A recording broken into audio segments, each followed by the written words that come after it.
Bonjour à tous, bienvenue à vous. Gloire à Dieu. Gloire au Père, au Fils et au Saint-Esprit, comme il était au commencement, maintenant et pour les siècles des siècles. Amen. Dieu Tout-Puissant, au nom de ton Fils, notre Seigneur Jésus-Christ, nous te prions et nous te demandons de nous pardonner. Pardonne-nous nos offenses, comme nous aussi nous pardonnons à ceux qui nous ont offensés, et délivre-nous du malin. Délivre-nous de tout mal, Père éternel, au nom de ton Fils, notre Seigneur Jésus-Christ. Seigneur Jésus-Christ, Maître, toi le Fils unique du Dieu vivant, du Créateur du ciel et de la terre, du Créateur de toutes choses, nous te prions et nous te demandons de nous pardonner. Pardonne-nous nos péchés comme nous aussi nous pardonnons à ceux qui nous ont offensés, et délivre-nous du malin. Délivre-nous de tout mal, Seigneur Jésus-Christ.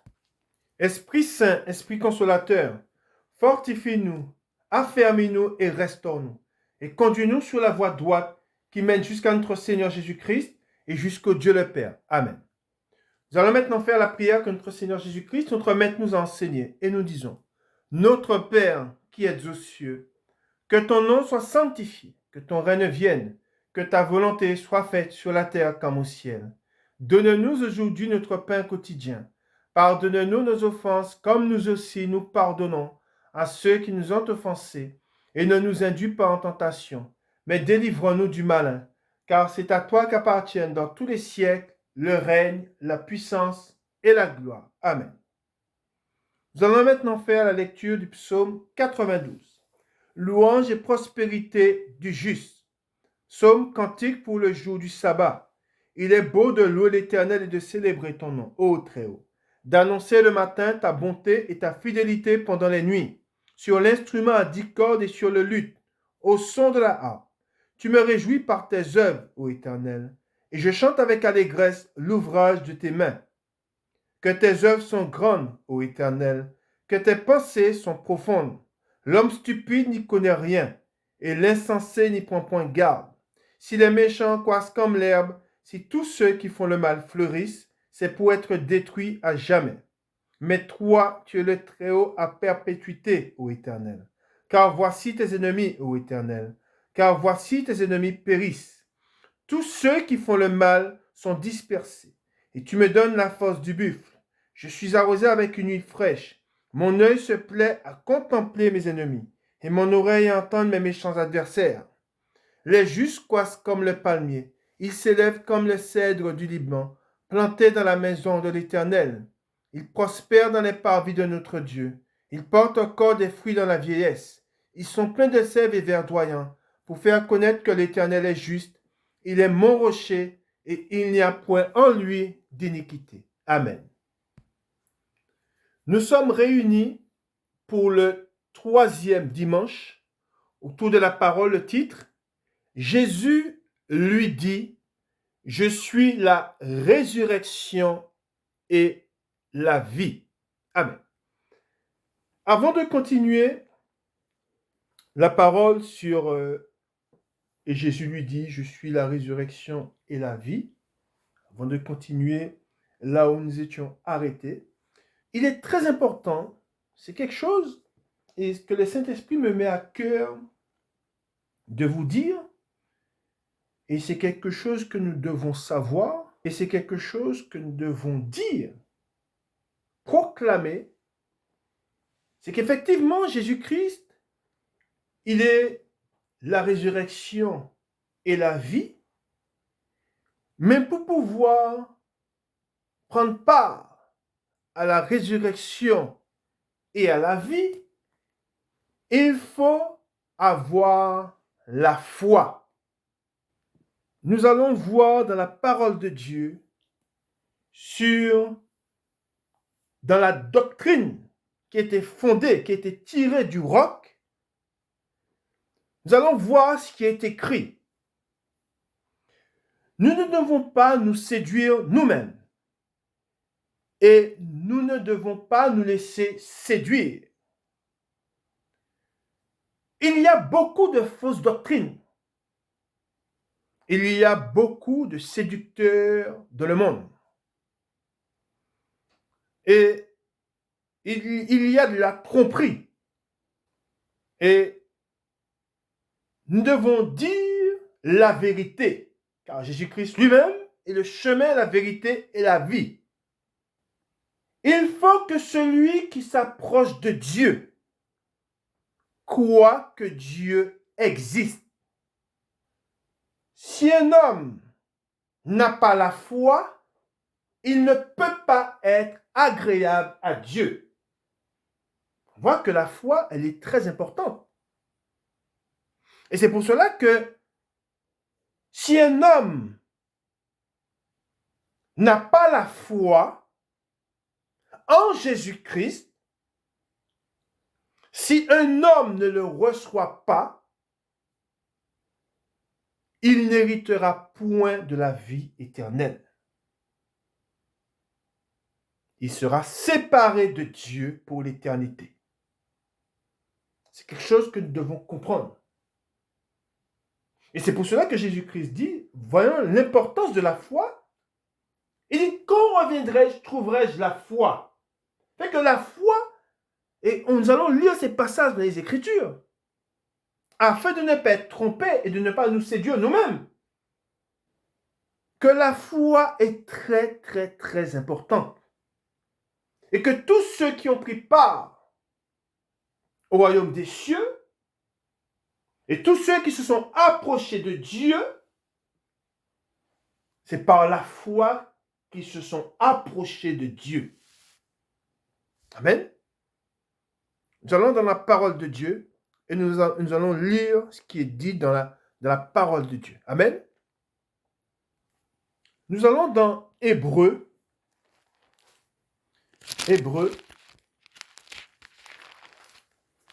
au chapitre 10, et nous allons lire à partir du verset 19. Nous sommes dans la doctrine de Dieu. C'est la parole de Dieu que nous lisons. Ce n'est pas la parole des hommes, mais c'est une doctrine qui est fondée sur l'Europe. Celui qui croit en cette doctrine, celui qui s'attache à la doctrine, à la véritable doctrine, achèvera la course. Amen. Nous lisons. Exhortation à la fermeté dans la foi. Ainsi donc, frères, nous avons au moyen du sang de Jésus une libre entrée dans le sanctuaire par la route nouvelle et vivante qu'il a inaugurée pour nous au travers du voile, c'est-à-dire de sa chair. Et nous avons un souverain sacrificateur établi sur la maison de Dieu. Et ce souverain sacrificateur, c'est Jésus-Christ, qui est rentré dans la maison de Dieu une fois pour toutes, avec son propre sang.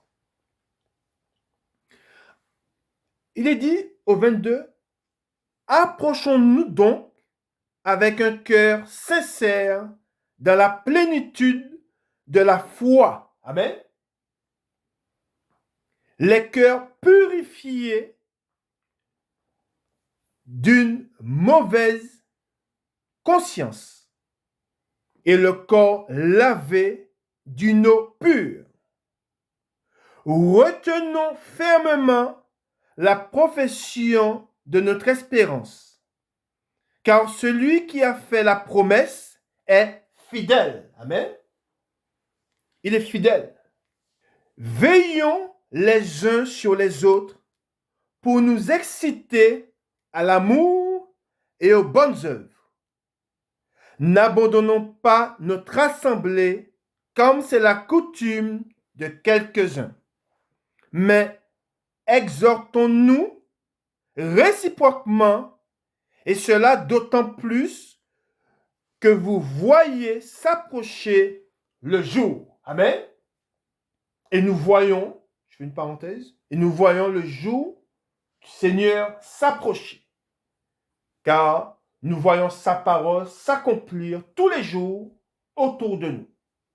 Et il nous est rappelé de nous exhorter les uns les autres, de ne pas abandonner notre assemblée. Nous sommes unis par un même esprit, un seul esprit, l'esprit de Dieu.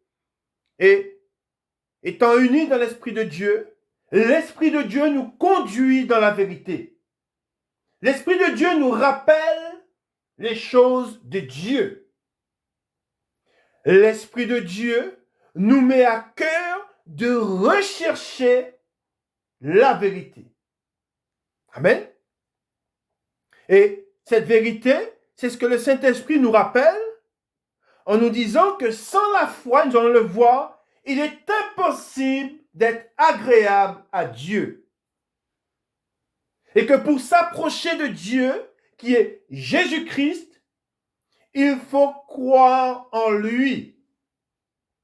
Et j'aime à le dire, que Dieu était en Jésus-Christ, réconciliant le monde avec lui. Et que tout ce qu'il a fait, c'est le Père qui agissait en lui. Amen. Ensuite, nous lisons dans Hébreux au chapitre 11. Et c'est pour cela qu'il est très important de se rappeler de ces choses, afin que nous ne soyons pas séduits par notre propre cœur et que nous ne soyons pas séduits par les hommes qui ont la fausse doctrine, qui ont des fausses doctrines. Car aujourd'hui, dans les temps de la fin, nous entendons beaucoup de fausses doctrines. Et ces fausses doctrines conduisent les hommes à la perdition. Donnent aux hommes de faux espoirs. Pourquoi? Parce que on dit que pour pouvoir avoir accès au royaume des cieux, ils mettent plusieurs portes. Or, nous savons qu'il n'y a qu'une porte. Il est très important de comprendre cela. Il n'y a qu'une porte. Si un homme veut être sauvé, si un homme veut vivre éternellement, c'est que par Jésus-Christ. Dieu a tout mis en lui. C'est quelque chose que nous devons comprendre. Et nous avons la véritable doctrine qui nous dit la vérité. Comment? Et si un homme vous dit, mais si nous rendons le témoignage que Jésus-Christ est le chemin et la vérité, pour convaincre, je dirais, la personne à qui nous parlons, il est très important de lui donner la parole. Et pourquoi lui donner la parole est importante? Parce que c'est par la parole de Jésus-Christ que vient la foi. C'est par là.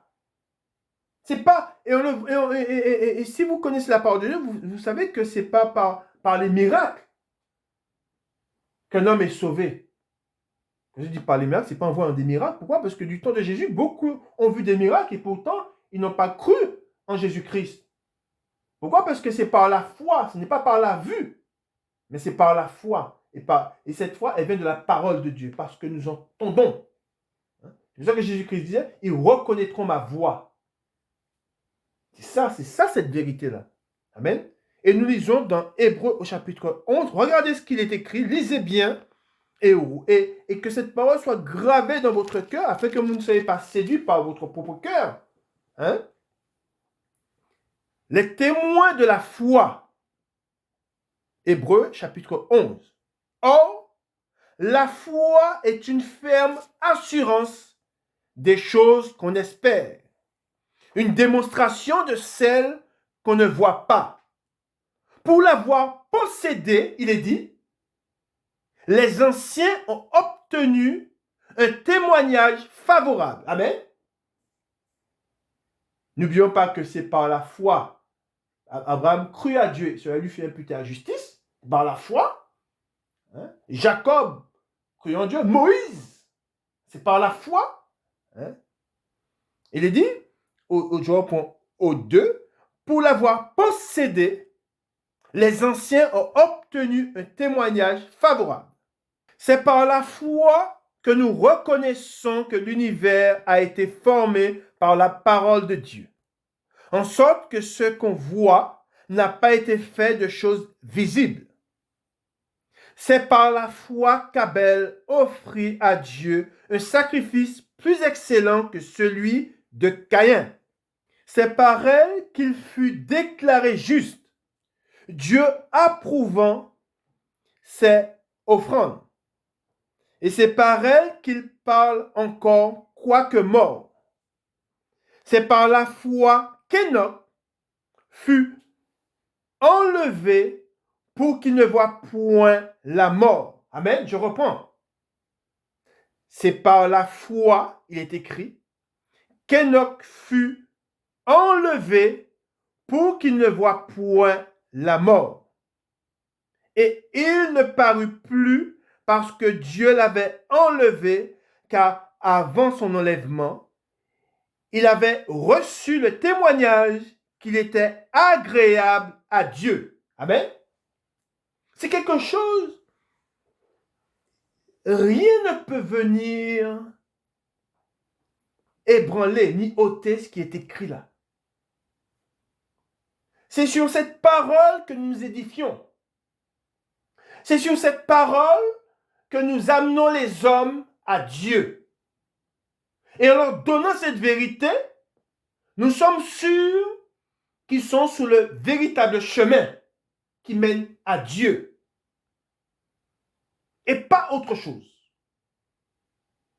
Ah oui, c'est un homme bon. Oui, mais c'est quelque chose qu'on me dit. Souvent que je parle aux hommes, cette semaine quand j'ai parlé à un homme, il me dit, mais moi je fais, oui, mais si c'est un homme qui fait du bien autour de lui. Nous ne sommes pas sauvés parce que nous faisons du bien autour de nous.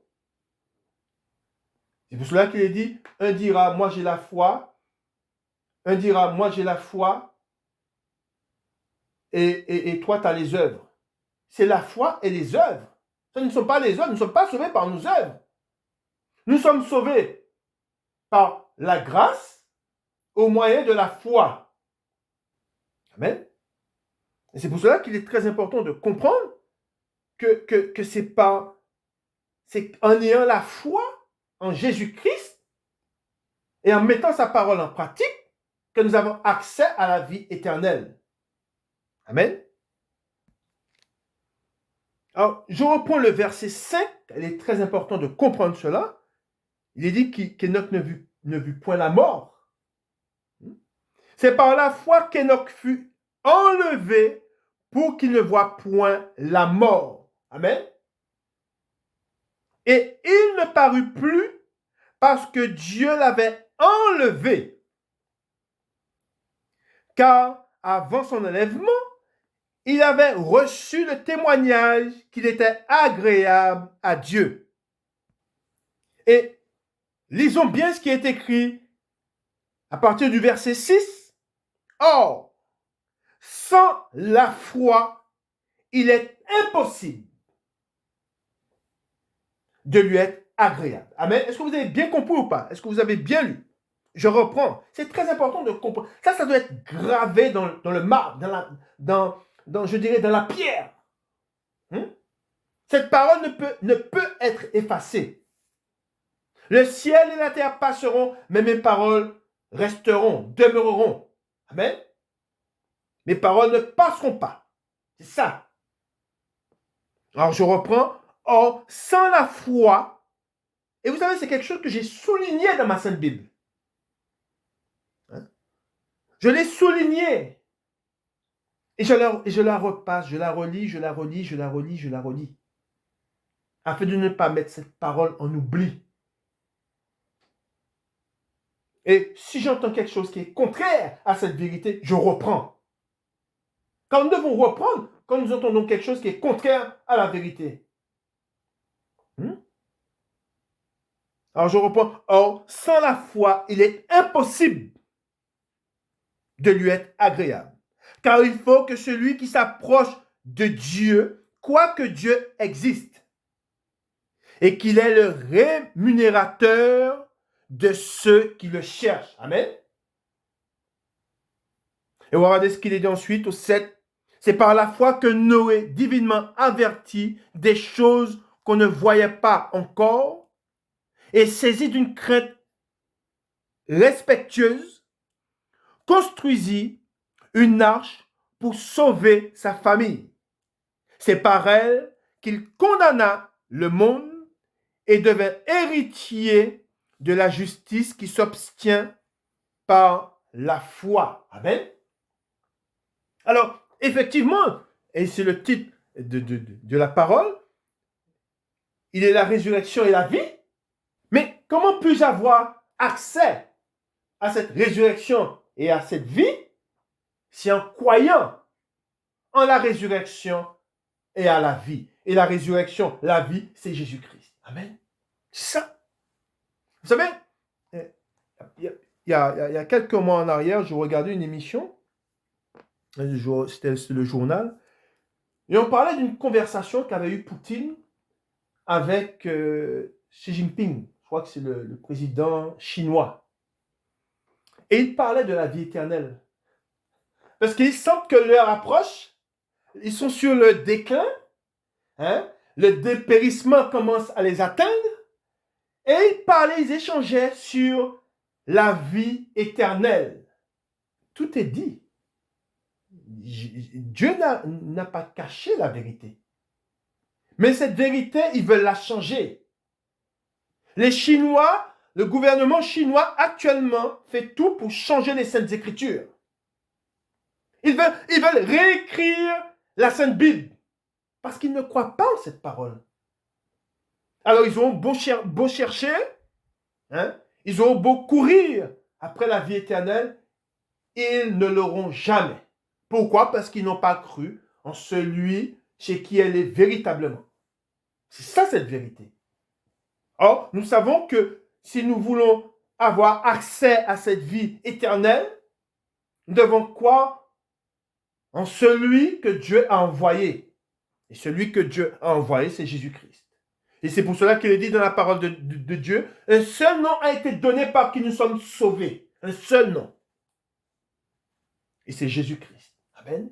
Le roi de Dieu, le Fils de Dieu, hein, le Messie, le roi des rois, c'est lui. Et cette parole, elle doit être dite aux jeunes, hein, aux personnes âgées, hein, aux enfants, aux femmes, aux hommes, hein, que pour avoir accès à la vie éternelle, si tu veux monter dans les cieux, hein, tu dois croire en Jésus-Christ. Tu dois faire plier ta volonté à sa volonté. Tu dois t'humilier. Il est très important de s'humilier devant Dieu. Reconnaître ce qu'on est. Vendu au péché. Cette semaine encore, je le disais à un homme. Reconnais ce que tu es. Un pécheur, vendu au péché. Hein? Car dans la parole de Dieu, il dit que Dieu a tout enfermé, l'Écriture a enfermé tous les hommes dans le péché. Hein? Et c'est pour cela qu'il est très important de comprendre cela et de ne pas se laisser séduire et de ne pas se séduire soi-même. Si vous faites de bonnes œuvres, si on dit du bien de vous, cela ne vous donne pas un accès au royaume des cieux, à la vie éternelle. Hein? Si vous reniez le Seigneur Jésus-Christ, si vous ne le recevez pas, vous n'avez pas accès à la vie éternelle. Et cela, je le dis à tout le monde. Je le dis aux membres de ma famille, je le dis à ceux à qui je parle au quotidien. Hein? Crois-tu en Jésus-Christ? L'as-tu reçu dans ton cœur? As-tu confessé de la bouche? Et as-tu cru dans ton cœur? Si c'est oui, et si tu crois en cette parole, et si tu la mets en pratique, tu seras sauvé. Quand je suis né de nouveau et que j'ai cru et que le Seigneur m'a visité, je me suis empressé de mettre sa parole en pratique. Et je me rappelle, l'une des premières choses que j'ai faites en croyant en Jésus-Christ. Vous savez qu'est-ce que j'ai fait en croyant en Jésus-Christ, en croyant cette parole de vérité? Je me suis empressé de la mettre en pratique. Et une des premières choses que j'ai fait, j'ai fait le pain sans levain. J'ai fait le pain sans levain, j'ai commencé à me mettre au sein de ma famille, à me mettre autour de la table, à lire la parole avec ma famille et à rompre le pain et à boire la coupe. Et je me suis empressé de mettre cette parole en pratique, car c'est ce que Jésus-Christ a demandé, a enseigné du moins aux apôtres, afin que les apôtres l'enseignent aux disciples. Hein? À rompre le pain et à boire la coupe. Hein? Et Jésus-Christ nous a donné cet ordre de faire ceci jusqu'à ce qu'il revienne. Alors, on croit et on s'empresse de mettre en pratique. Amen. Nous continuons dans la parole de Dieu. Nous allons lire un passage maintenant, toujours basé sur la foi. C'est quelque chose que vous devez comprendre et vous ne devez pas vous laisser tromper par qui que ce soit. Et vous devez dire cette vérité. C'est quelque chose que vous devez dire autour de vous. Quand vous parlez du Seigneur, quand nous parlons du Seigneur, nous devons dire aux hommes que pour recevoir Jésus-Christ, il faut croire en ce qu'il est. Qu'il est Dieu, qu'il est Fils de Dieu, et qu'il est venu dans le monde, et qu'il s'est chargé de nos iniquités, il a pris nos fautes, et qu'il a été crucifié sur la croix, et qu'il est ressuscité. Nous allons lire un passage, et vous allez voir cette vérité que Jésus-Christ a dit à ceux qui étaient en face de lui, et n'ayant pas reçu cette vérité qu'il disait, ils ont voulu le mettre à mort, le lapider. Et vous allez voir l'exemple qu'il a donné, toujours basé sur la foi. Amen. Vous allez voir l'importance de la foi. Nous allons dans Luc au chapitre 4, et nous allons lire à partir du verset 16. Luc chapitre 4, nous lisons à partir du verset 16. Nous lisons. Jésus dans la synagogue de Nazareth. Il se rendit à Nazareth où il avait été élevé. Et selon sa coutume, il entra dans la synagogue le jour du sabbat. Il se leva pour faire la lecture. Et on lui remit le livre du prophète Ésaïe. L'ayant déroulé, il trouva l'endroit où il était écrit. L'Esprit du Seigneur est sur moi parce qu'il m'a oint pour annoncer une bonne nouvelle aux pauvres. Il m'a envoyé pour guérir ceux qui ont le cœur brisé, pour proclamer aux captifs la délivrance et aux aveugles le recouvrement de la vue, pour renvoyer libres les opprimés, pour publier une année de grâce du Seigneur. Amen. Ensuite, il roula le livre, le remit aux serviteurs et s'assit. Tous ceux qui se trouvaient dans la synagogue avaient les regards fixés sur lui. Alors, il commença à leur dire, « Aujourd'hui, cette parole de l'Écriture que vous venez d'entendre est accomplie. » Et tous lui rendaient témoignage. Ils étaient étonnés des paroles de grâce qui sortaient de sa bouche. Et ils disaient, n'est-ce pas le fils de Joseph? Jésus leur dit, sans doute, vous m'appliquerez ce proverbe. Médecin, guéris-toi toi-même. Et vous me direz, fais ici dans ta patrie tout ce que nous avons appris que tu as fait à Capernaum. Mais, ajouta-t-il, je vous le dis en vérité, aucun prophète n'est bien reçu dans sa patrie. Je vous le dis en vérité, regardez bien, je fais une parenthèse, regardez bien, lisez bien ce que Jésus dit, Jésus-Christ dit, et comprenez. Il va parler de la foi. Je vous le dis en vérité, il y avait plusieurs veuves en Israël du temps d'Élie, lorsque le ciel fut fermé 3 ans et 6 mois, et qu'il y eut une grande famine sur toute la terre. Et cependant, Élie ne fut envoyé vers aucune d'elles, si ce n'est vers une femme veuve à Sarepta, dans le pays de Sidon. Amen. Là, Jésus-Christ, il parle d'une femme qui avait la foi. Qu'est-ce qu'elle avait que les autres n'avaient pas? La foi. Ensuite, il dit, il y avait aussi plusieurs lépreux Il dit, en Israël, du temps d'Élisée, le prophète. Et cependant, aucun d'eux ne fut purifié, si ce n'est Naaman le Syrien. Là, il est question de foi encore. Qu'est-ce qu'il avait que les autres n'avaient pas? Il a cru. Regardez bien la réaction à ceux à qui Jésus-Christ s'adresse, car ils n'ont pas reçu la vérité. Ils furent tous remplis de colère dans la synagogue lorsqu'ils entendirent ces choses. Et s'étant levés, ils le chassèrent de la ville et le menèrent jusqu'au sommet de la montagne sur laquelle leur ville était bâtie, afin de le précipiter en bas. Mais Jésus, passant au milieu d'eux, s'en alla. Amen. Et vous voyez là, Jésus, il se retrouve dans la synagogue et il dit la vérité. Ayant dit la vérité, on voit que ces hommes, ils furent remplis de colère.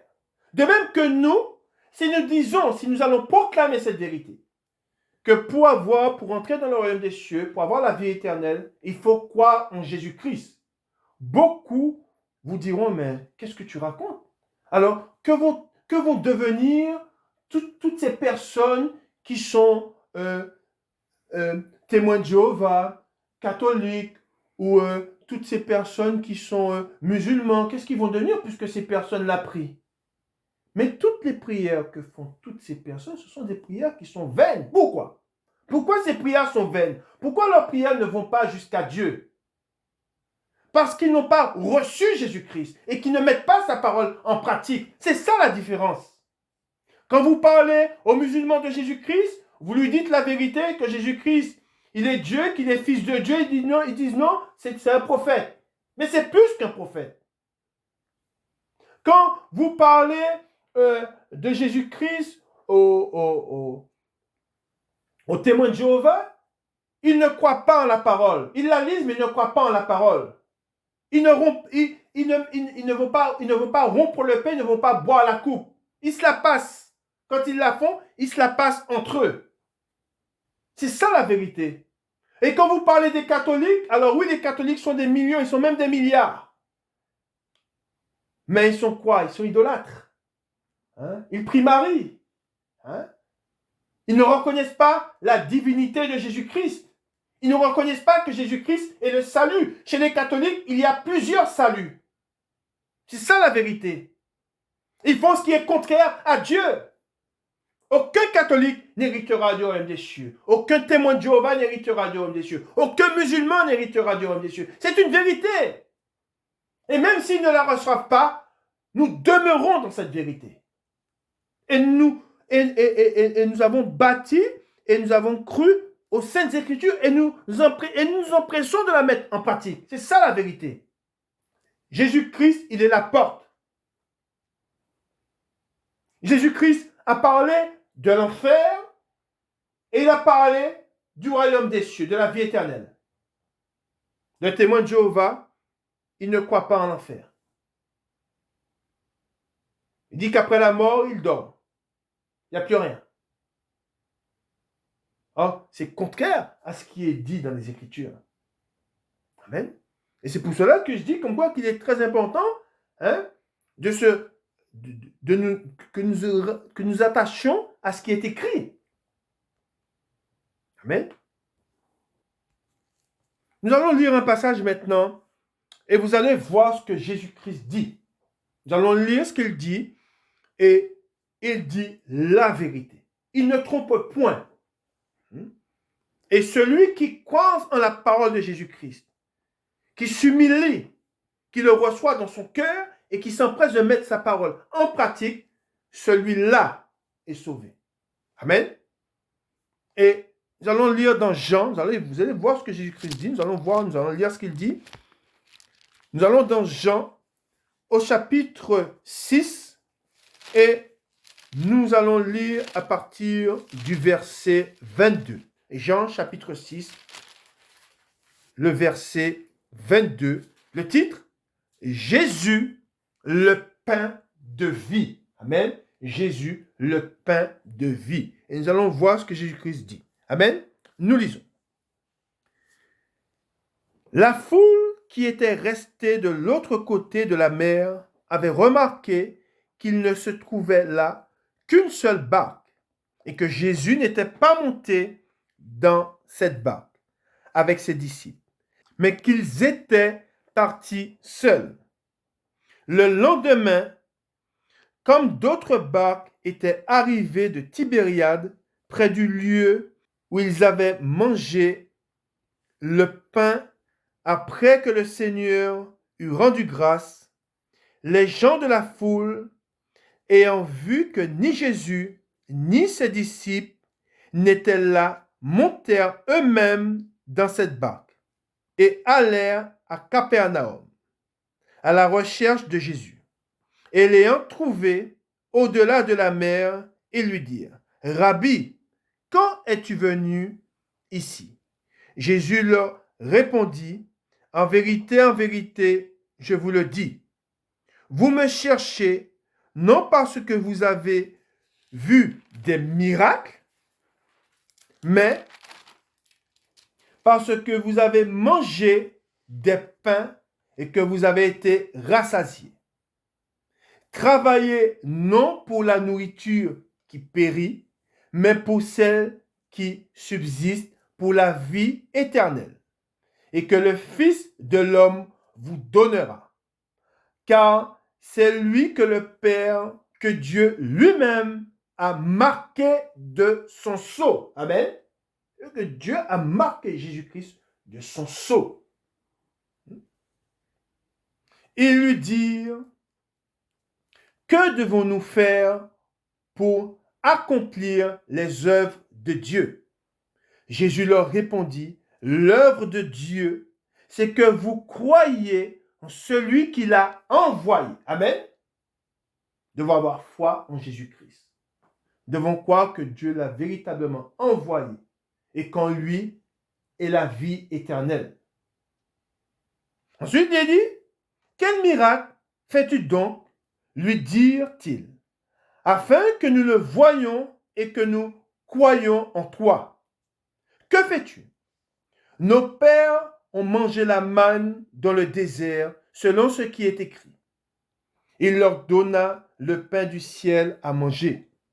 Jésus leur dit, en vérité, je vous le dis, Moïse ne vous a pas donné le pain du ciel, mais mon Père vous donne le vrai pain. Amen. Jésus-Christ est le vrai pain du ciel. Car le pain de Dieu, c'est celui qui descend du ciel et qui donne la vie au monde, il est dit. Amen. Il est très important de souligner qu'il a dit, il donne la vie au monde. Il est très important de dire, souvent, quand vous parlez de Jésus-Christ à des hommes et que vous leur dites qu'il faut qu'ils aillent à Jésus-Christ, ils vous diront, oui, mais moi, j'ai beaucoup péché. Ah non, mais moi, je ne suis pas digne, mais moi, jamais le Seigneur ne voudra de moi. Mais il est dit dans la parole de Dieu qu'il n'est pas venu pour des justes, mais pour des pécheurs. Hein? Et que celui, peu importe, il n'y a pas de péché trop lourd qui soit trop lourd pour Jésus-Christ. Il faut juste confesser de la bouche et croire dans son cœur.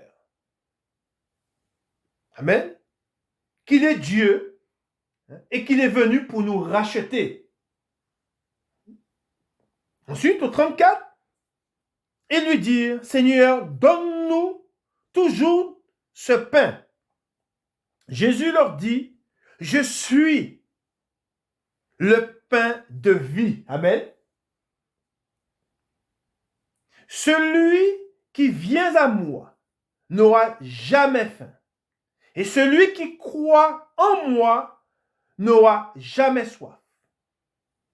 Mais je vous l'ai dit, vous m'avez vu et vous ne croyez point. C'est qu'ils ont vu Jésus, mais ils n'ont pas cru en lui. Et si on ne croit pas en lui, on n'a point la vie éternelle. Ensuite, il dit au 37, c'est une parenthèse, tout ceux que le Père me donne viendront à moi, et je ne mettrai pas dehors celui qui vient à moi. Et il dit, tout ce que le Père me donne. Je vous ai toujours dit, ayant été connu de Dieu, j'ai connu Dieu. Nous sommes choisis de Dieu. On ne peut pas forcer un homme d'avoir la foi. C'est parce que Dieu vient dans son cœur, l'Esprit de Dieu l'appelle, et à ce moment-là, quand il entend la parole de vérité, il croit en cette parole-là. Tous n'ont pas la foi. Tous ne sont pas appelés à croire. Et c'est pour cela que beaucoup, des fois, quand ils voient des miracles, leur cœur reste, ils gardent toujours leur cœur de pierre. Beaucoup, quand ils entendent la parole de vérité, ils gardent toujours leur cœur de pierre. Pourquoi? Parce que Dieu ne les a pas encore visités. On se rappelle de Zachée. Jésus-Christ alla vers lui. Ce n'est pas Zachée qui a été vers Jésus-Christ. Alors oui, quand il l'a entendu, il s'est empressé d'aller au-devant de lui. Mais ce n'est pas lui qui a été en premier vers lui. Amen. C'est pour cela qu'il est très important de comprendre ce que Jésus-Christ dit quand il dit « Tous ceux que le Père me donne viendront à moi. Et je ne mettrai pas dehors celui qui vient à moi. Car je suis descendu du ciel pour faire non ma volonté, mais la volonté de celui qui m'a envoyé. Or, la volonté de celui qui m'a envoyé, c'est que je ne perde aucun de tous ceux qu'il m'a donnés, mais que je les ressuscite au dernier jour. » Amen.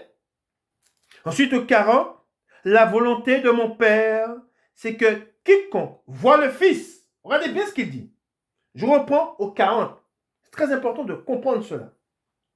La volonté de mon Père, c'est que quiconque voit le Fils et croit en lui ait la vie éternelle.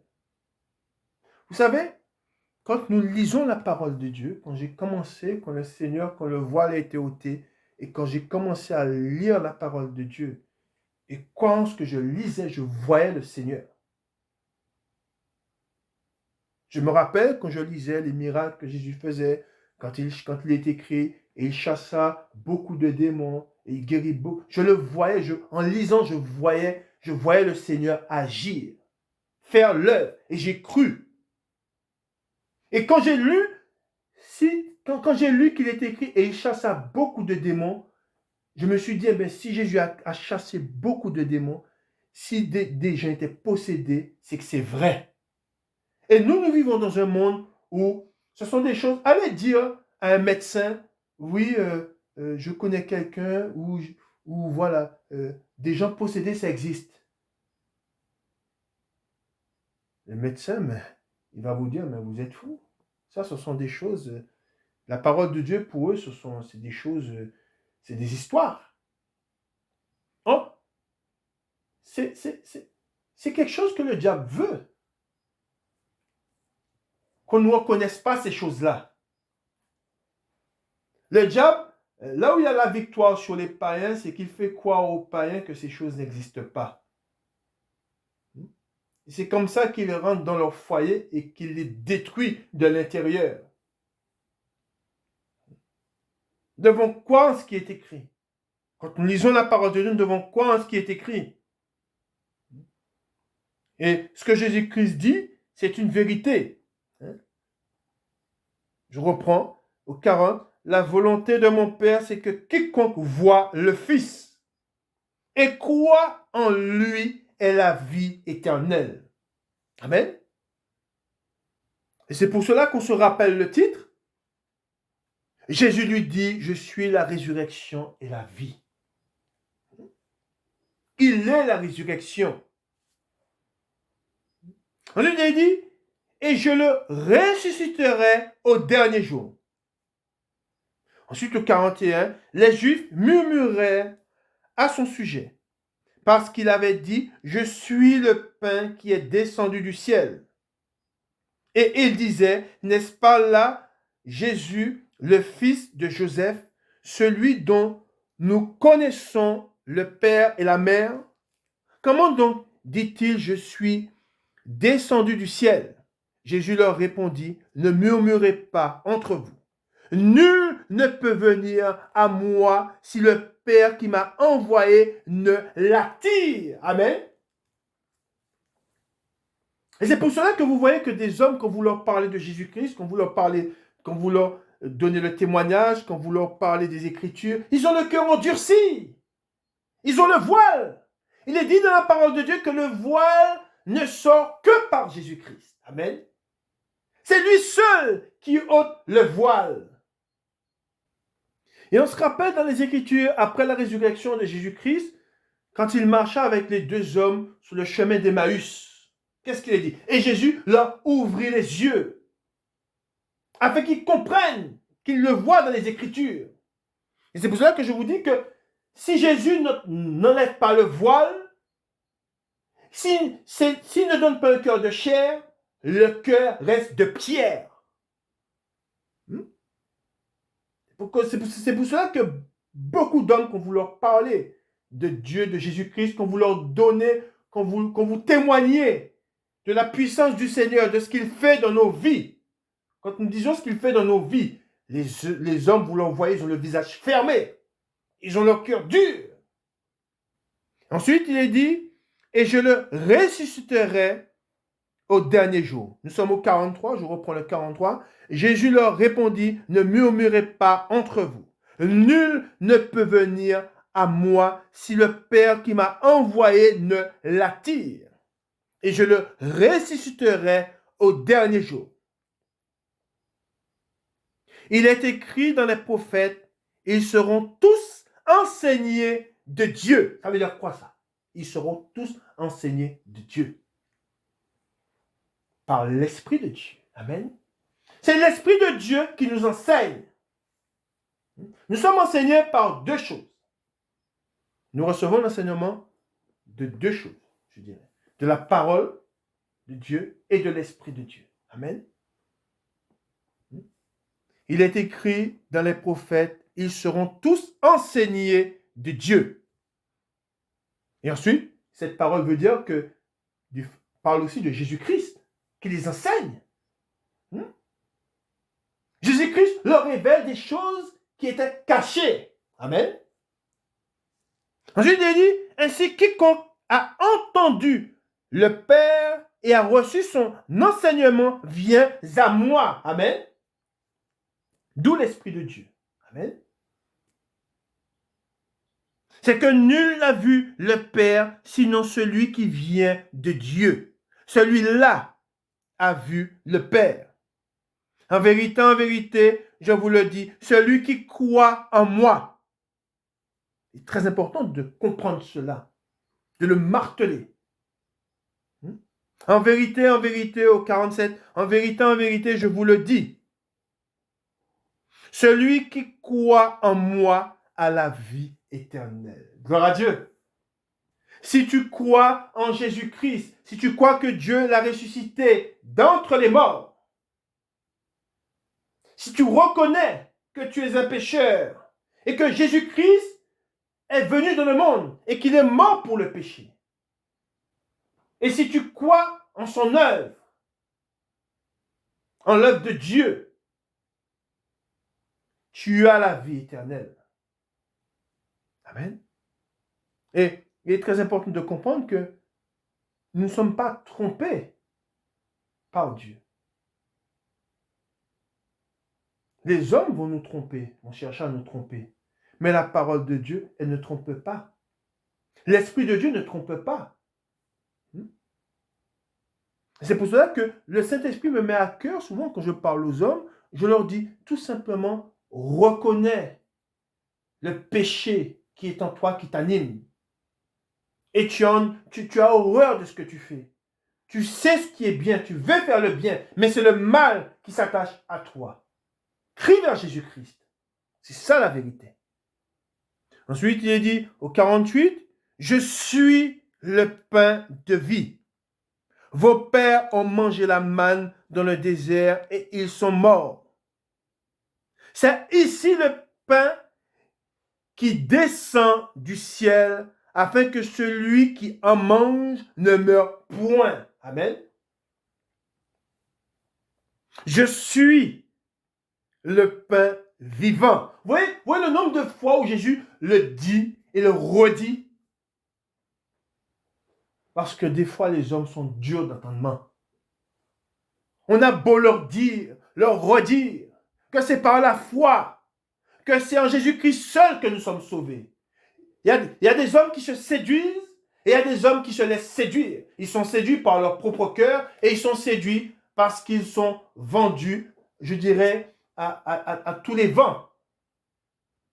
Ils ne sont pas arrimés à la parole de Dieu. C'est comme un bateau. Si vous n'arrimez pas bien bateau au quai, à chaque fois qu'il y aura un petit vent, le bateau il sera ballotté d'un côté et de l'autre. Beaucoup d'hommes sont comme ça. N'étant pas fermement ancrés dans la parole de Dieu, dès qu'ils entendent une petite parole, une parole qui vient des hommes, ils sont ébranlés. Pourquoi? Parce qu'ils ne sont pas enracinés dans la vérité. Moi, étant enraciné dans la vérité, je ferme mes yeux et je ferme mon cœur à tout ce qui vient des hommes. Et si un homme vient vers moi, je l'éprouve pour savoir si l'esprit qui l'anime vient de Dieu ou vient du monde. Comment je fais pour l'éprouver? Je regarde ce qu'il dit, si c'est conforme à ce que je lis. Je redis au 50, c'est ici le pain qui descend du ciel, afin que celui qui en mange ne meure point. Je suis le pain vivant qui est descendu du ciel.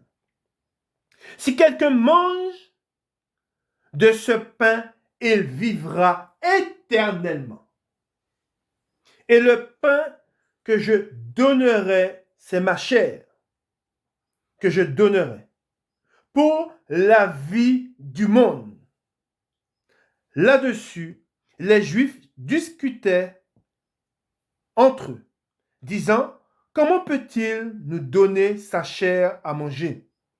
Jésus leur dit, en vérité, je vous le dis, si vous ne mangez la chair du Fils de l'homme, et si vous ne buvez son sang, vous n'avez point la vie en vous-même. Celui qui mange ma chair et qui boit mon sang a la vie éternelle, et je le ressusciterai au dernier jour. Amen. Et on se rappelle, je vous ai parlé de la Sainte Seine, de l'importance de la Sainte Seine. Il est très important de mettre en pratique ce que Jésus-Christ nous dit. Il est très important de rompre le pain et de boire la coupe. Le lavement des pieds en fait partie aussi, au sein de la famille, dans l'assemblée. Donc, combien d'assemblées où on rompt le pain et on boit la coupe et on fait le lavement des pieds? Très peu. C'est quelque chose que nous devons faire. Amen. Et on se rappelle que Jésus-Christ nous dit, faites ceci jusqu'à ce que je vienne. Le Seigneur, quand il viendra, il voudra nous trouver faisant sa volonté. Amen. Ensuite, il dit, car ma chair est vraiment une nourriture et mon sang est vraiment un breuvage. Celui qui mange ma chair et qui boit mon sang demeure en moi et je demeure en lui. Comme le Père qui est vivant m'a envoyé et que je vis par le Père, ainsi celui qui me mange vivra par moi. C'est ici le pain qui est descendu du ciel. Il n'en est pas comme de vos pères qui ont mangé la manne et qui sont morts. Celui qui mange ce pain vivra éternellement. Jésus dit ces choses dans la synagogue enseignant à Capernaum. Amen. Voilà ce qui est écrit dans la parole de Dieu. Et c'est pour cela que, comme je vous dis, il est très important, je vous parle de l'éternité et de la vie, mais je dois vous dire que pour saisir l'éternité et la vie, il faut croire en Jésus-Christ, en celui en qui est l'éternité et la vie. On ne peut pas, je dirais, hériter du royaume des cieux sans croire en Jésus-Christ. On ne peut pas avoir la vie sans croire en Jésus-Christ.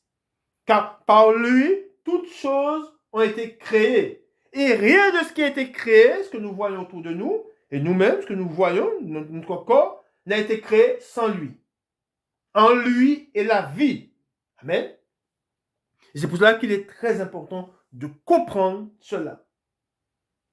Et c'est quelque chose, dans les temps dans lesquels nous sommes, c'est quelque chose que nous devons dire afin que les hommes soient sauvés. Si tu veux être sauvé, tu dois croire en Jésus-Christ. Tu dois faire plier ta volonté à sa volonté. Amen. Nous avons fini cette troisième partie. Et ce que je veux vous dire est très important. Ce que nous lisons est très important. Nous savons que la chair ne reçoit pas les choses de l'esprit. Il y a un combat permanent entre la chair et l'esprit. L'esprit est plein de bonne volonté, mais la chair est faible. La chair ne peut être agréable à Dieu. Nous devons faire plier la volonté de la chair à ceux de l'esprit. C'est l'esprit qui doit dominer.